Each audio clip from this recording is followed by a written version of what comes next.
The password is right here.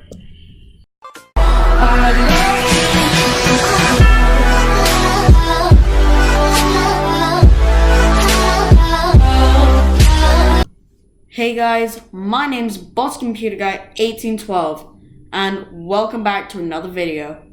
Now today I'm going to be showing you how to see your Wi-Fi password in command prompt.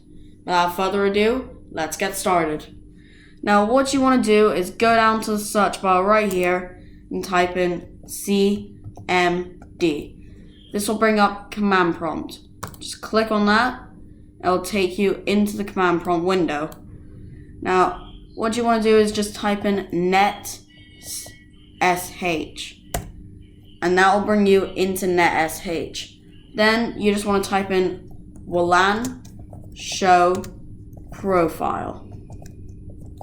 This will bring up all the Wi-Fis that you have connected to.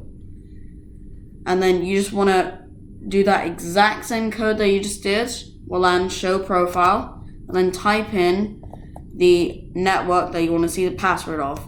Then just click key, then type in key equals clear.